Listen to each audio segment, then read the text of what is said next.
मन में आने वाले अच्छे और बुरे विचारों को कैसे हम अपने कंट्रोल में रख सकते हैं और किस तरह से हम अपने विचारों को सकारात्मक रखकर अपने विचारों को एक नई दिशा दे सकते हैं, आज के इस बौद्ध कहानी में जानेंगे। तो चलिए कहानी को शुरू करते हैं। एक बार की बात है, महात्मा बुद्ध अपने सभी शिष्यों को उपदेश दे रहे थे। वे कह रहे थे कि मन ही सभी कर्मों का प्रधान है। मन ही सोच है, मन ही विचार है, मन ही शरीर है, मन ही पाप और मन ही पुण्य है। मन ही परम शक्ति तक पहुंचने का मार्ग है और मन ही शैतान तक पहुंचने का मार्ग है। मन ही सुख है, मन ही दुख है, मन ही वैराग्य है और मन ही वासना और दया भी है। मन ही क्रूरता और मन ही अस्तित्व भी है। हमारा मन ही करने और करवाने वाला है। मन की इच्छा शक्ति दृढ़ संकल्प है। मन ही डर और मन ही कमजोरी है। महात्मा बुद्ध का यह उपदेश वहां पर उपस्थित हर एक शिष्य बड़े ही ध्यानपूर्वक सुन रहा था। उन शिष्यों में से एक शिष्य ऐसा भी था जो हमेशा बहुत शांत रहता था। वह हमेशा अपनी साधना में ही लगा रहता था। वह बहुत कम बोलता और ध्यान करता। उसे किसी से कोई मतलब नहीं था। वह केवल अपने कामों से ही मतलब रखता था। तभी वह शिष्य महात्मा बुद्ध से कहता है, हे बुद्ध, यदि मन को शांत करना हो तो हमें क्या करना चाहिए? मन को साधने का सबसे आसान तरीका क्या है? इस पर महात्मा बुद्ध ने बड़ी विनम्रता से अपने शिष्य के इस प्रश्न का उत्तर देते हुए कहा, शांत हो जाओ, चुप हो जाओ, क्योंकि जो व्यक्ति चुप रहता है केवल बाहर से नहीं बल्कि भीतर से भी उसके मन की सारी हलचल समाप्त हो जाती है।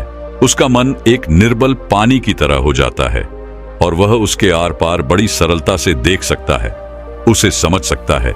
ऐसा व्यक्ति ही मन को पहचान सकता है और जो व्यक्ति मन को पहचान लेता है वह मन को साध भी सकता है। महात्मा बुद्ध की इस बात को लेकर लोगों के अलग अलग विचार है। लोगों की अलग अलग विचारधाराएं हैं। महात्मा बुद्ध का यह उपदेश सुनकर वहां पर उपस्थित सभी भिक्षुगण उस भिक्षु का अपमान करने लगे, उसका मजाक उड़ाने लगे। वे कह रहे थे, भाई तुम तो हमेशा ही शांत रहते हो, तुम तो हमेशा ही चुप रहते हो, तुम्हें तो हमसे कोई मतलब नहीं होता, तो तुमने अपने मन को क्यों नहीं साध लिया? लगता है कि तुम अपने मन को पहचान ही नहीं पाए। यही कारण है कि तुम अपने मन को देख नहीं पा रहे हो। कहीं ऐसा तो नहीं कि तुमने अपने मन पर विजय प्राप्त कर ली है? एक भिक्षु ने तो उस भिक्षु से कहा, भाई आखिर तुम क्या जानते हो अपने मन के बारे में? हमें भी तो बताओ, क्या तुम्हारा मन तुम्हारे नियंत्रण में है? उन सभी भिक्षुगणों की यह बात सुनकर वह भिक्षु कुछ न कह सका, तो बिल्कुल शांत रहा।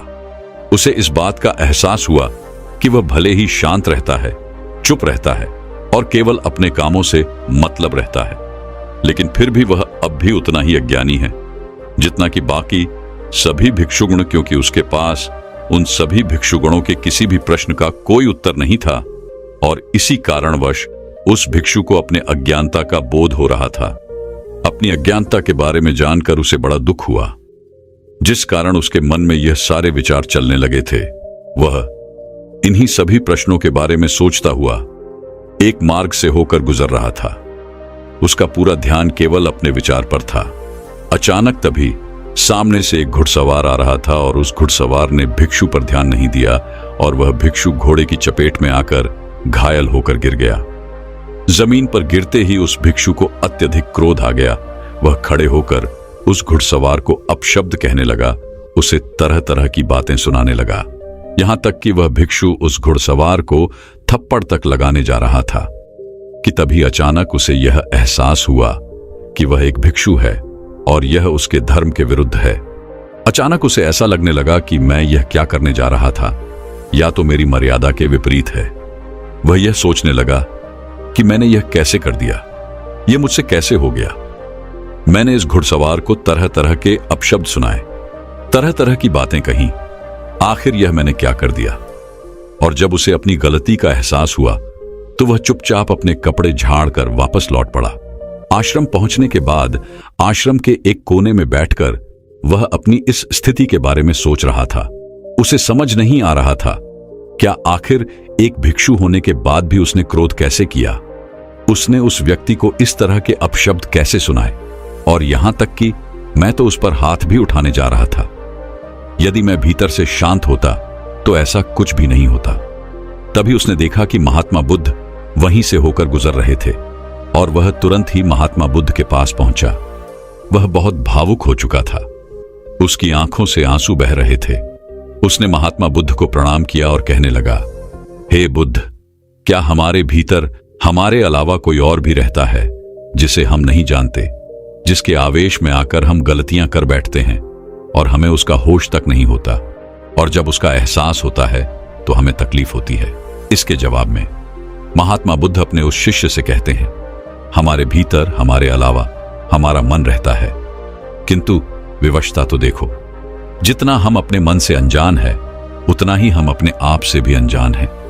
हम और हमारा मन एक साथ होते हुए भी दोनों अपरिचित है। हमें दोनों का कोई ज्ञान नहीं। इस पर वह शिष्य यह कहता है, हे बुद्ध, लेकिन क्या इसके अलावा भी मैं कुछ और हो सकता हूं? क्या मैं कुछ ऐसा हो सकता हूं जैसा मैं दिख नहीं रहा, या फिर जैसा मैं दिख रहा हूं मैं वैसा हूं नहीं जो मैं अपने आप को समझ रहा हूं? कई वास्तविकता में ऐसा तो नहीं कि मैं उसके विपरीत हूं। बुद्ध ने उस शिष्य की सारी बातें ध्यानपूर्वक सुनी और उसके बाद बुद्ध ये समझ चुके थे कि उनका वह शिष्य आत्मज्ञान के बहुत करीब पहुंच चुका है। बस उसे एक सही मार्गदर्शन की आवश्यकता है, क्योंकि वह शिष्य स्वयं से सोचने की चाहने की शक्ति पैदा कर चुका है। इस पर महात्मा बुद्ध मुस्कुराने लगे और अपने उस शिष्य से कहते हैं, वास्तव में हम अपने आप को तनिक भी नहीं जानते। जितनी जानकारी हमें अपने बारे में है वह सब इस समाज द्वारा हमें प्रदान की गई है। जो हम सोचते हैं, जो विचार करते हैं, हमारा भाव सब कुछ हमें समाज के द्वारा ही मिला है। यहां तक कि हमारी मनोदशा भी समाज के वातावरण की वजह से ही है। और इसी कारण से हम में से कुछ लोग अत्यधिक बोलते रहते हैं और कुछ लोगों को अत्यधिक शांत रहना भी पसंद है। कुछ लोग क्रूर है, कुछ दयावान है, कुछ विरोधी है, कुछ सरल स्वभाव के हैं तो कुछ उद्दंड है।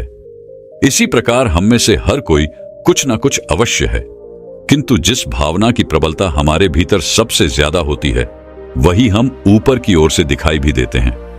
जिस प्रकार तुम ऊपर से तो बहुत शांत दिखते हो, लेकिन यह जरूरी नहीं कि तुम भीतर से भी शांत हो। महात्मा बुद्ध की यह बात सुनकर वह शिष्य महात्मा बुद्ध से कहता है, हे बुद्ध, तो मुझे खुद को जानने के लिए क्या करना होगा? मैं खुद को कैसे पहचान सकता हूं? इस पर महात्मा बुद्ध ने कहा, भंते, इसका जवाब मैं पहले ही तुम्हें दे चुका हूं। शांत हो जाओ, चुप हो जाओ, क्योंकि जितना तुम चुप हो जाओगे उतनी ही शांति तुम्हारे भीतर भी उतर जाएगी, और जितनी शांति तुम्हारे भीतर होगी उतना ही तुम अपने और करीब आओगे। इस पर वह शिष्य बुद्ध से कहता है, हे बुद्ध, आप तो जानते ही हैं, मैं तो हमेशा ही चुप रहता हूं। मैं तो केवल अपने कामों से मतलब रखता हूं।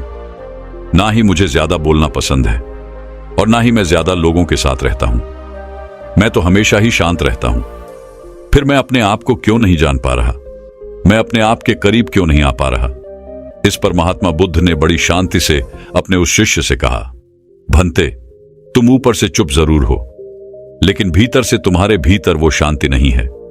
यदि ऐसा ना होता तो तुम भला उस घुड़सवार को अपशब्द क्यों कहते, उसे तरह तरह की बातें क्यों सुनाते, और तो और तुमने उस पर हाथ उठाने तक का प्रयास किया है। आखिर तुम्हें यह क्रोध कहां से आया? बुद्ध की यह बात सुनकर उसे अपनी गलती का एहसास हुआ। उसने तुरंत ही अपना सर झुका दिया। तभी महात्मा बुद्ध अपने उस शिष्य से कहते हैं, चुप रहने का अर्थ मुख से चुप होना नहीं है, बल्कि भीतर से शांत होना है। यह शांति शरीर के बाहर नहीं बल्कि हमारे भीतर होनी चाहिए। हमारे भीतर इतनी शांति होनी चाहिए कि जब भी तुम्हारे भीतर क्रोध उठे तब भी तुम अपने आप को देख पाओ, समझ पाओ कि आखिर क्या हो रहा है, यह सब क्या घट रहा है। तुम यह जान सको कि तुम क्रोध करने वाले नहीं हो। यदि तुम यह नहीं जान पाओगे तो वह अनजान जो तुम्हारे भीतर बैठा हुआ है वह तुमसे क्रोध करा लेगा। चाहे जैसी भी परिस्थिति होगी वह तुम्हें उसमें ढाल ही देगा और तुम कुछ नहीं कर पाओगे। तुम एक असहाय की तरह केवल देखते रह जाओगे, और जब वह परिस्थिति गुजर जाएगी तब तुम्हें उस परिस्थिति का एहसास होगा और तुम्हें पीड़ा होगी, दर्द होगा।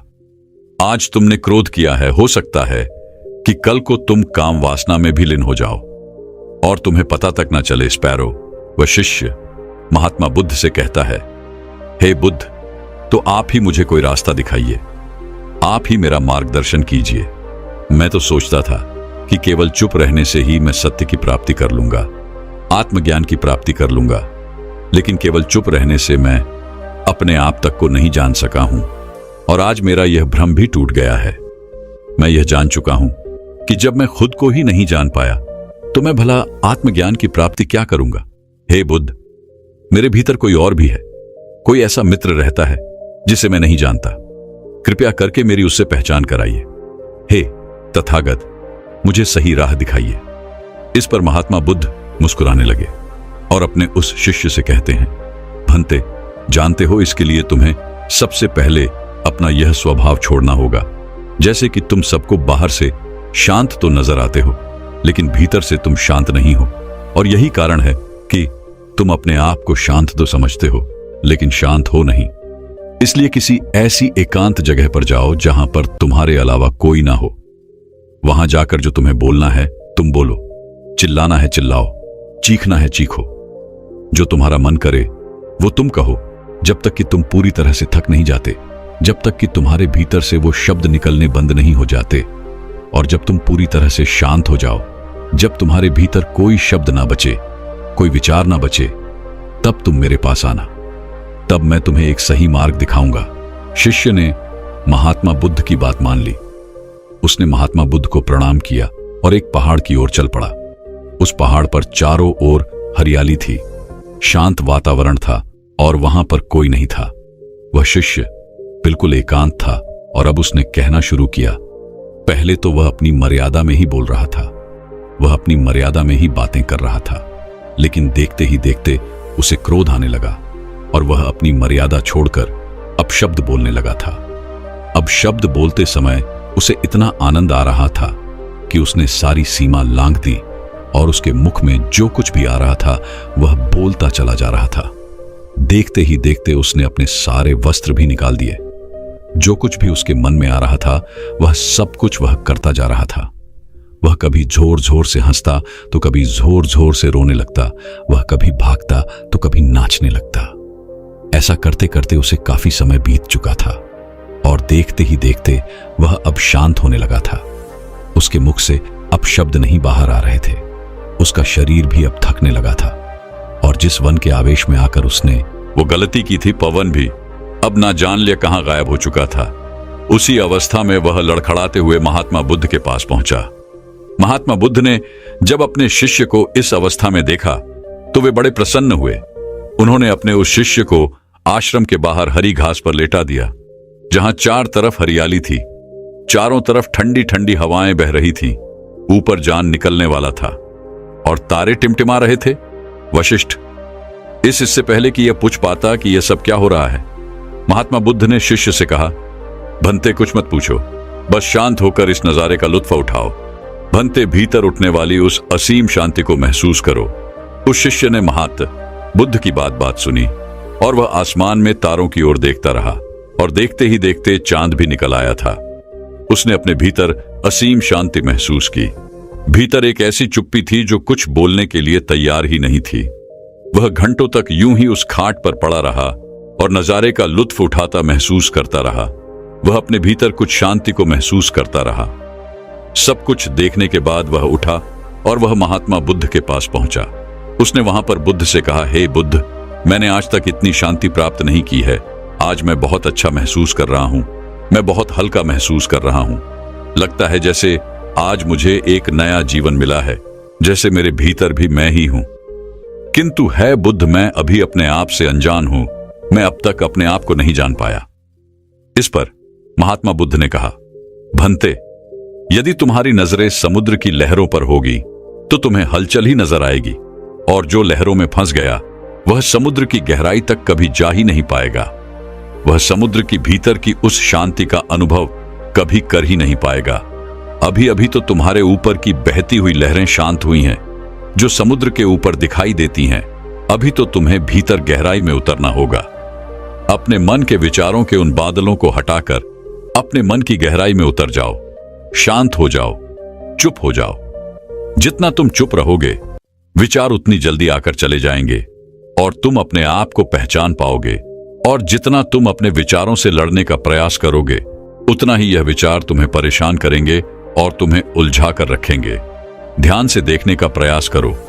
इन विचारों के पीछे, अर्थात इन लहरों के पीछे तुम ही तो हो। वह शिष्य यह समझ चुका था कि महात्मा बुद्ध उसे क्या आदेश दे रहे हैं। उसने तुरंत ही महात्मा बुद्ध को प्रणाम किया और उनसे आज्ञा ली। उसके बाद वह खुद की खोज के लिए निकल पड़ा। देखते ही देखते दिन बीत गए। दिन के बाद महीने और महीनों के बाद साल भी बीत गए और करीब 5 सालों के बाद वह स्वयं को जान पाया, जिसके बाद केवल ऊपर ही नहीं बल्कि वह भीतर से भी पूरी तरह से शांत हो चुका था। वह कभी कुछ नहीं कहता, हमेशा चुप ही रहता था। 5 वर्षों के पश्चात जब बुद्ध ने उससे पूछा, भंते, क्या तुमने उस अनजान को पहचान लिया है? क्या तुम उसे जान सके हो कि वो कौन है जो तुम्हारे भीतर रहता है? इस पर वह भिक्षु मुस्कुराने लगा और महात्मा बुद्ध से कहता है, हे बुद्ध, भीतर बाहर हर जगह पर आप ही तो हैं और मैं आपके चरणों में बैठा हुआ हूं। यह सुन बुद्ध ने उसे चेतावनी देते हुए कहा, भंते, वह मैं नहीं हूं। वह तो तुम्हारा मन है जिसके चरणों में तुम बैठे हुए हो। वह तुम्हें फिर से माया जाल में फंसा रहा है। उसके माया जाल से बाहर निकलो, उसे काट कर आगे बढ़ो, तभी तुम खुद से मिल पाओगे, खुद को जान पाओगे। उसने महात्मा बुद्ध की बात मानी और तुरंत फिर से ध्यान में उतर गया। उसने देखा कि सामने महात्मा बुद्ध खड़े हैं और उनके चरणों में वह शिष्य हाथ जोड़े खड़ा है। लेकिन उसने महात्मा बुद्ध की बात मानी। उसने महात्मा बुद्ध को रास्ते से हटाया और महात्मा बुद्ध के हटते ही उसने देखा कि वही भिक्षु वहां पर खड़ा है। अपने आप को देखकर वह भिक्षु अचंभित रह गया।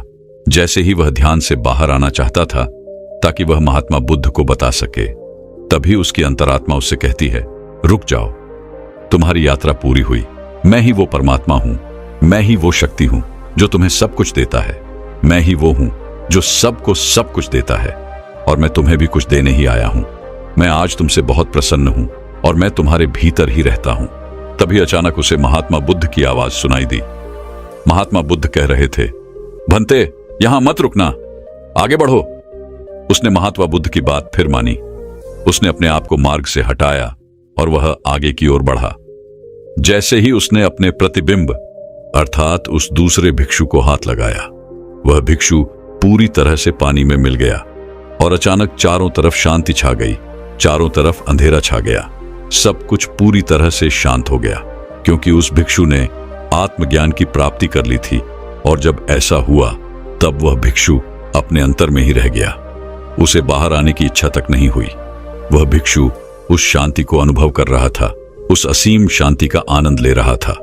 तभी अचानक बुद्ध उसे उस शांति से बाहर की ओर लाए।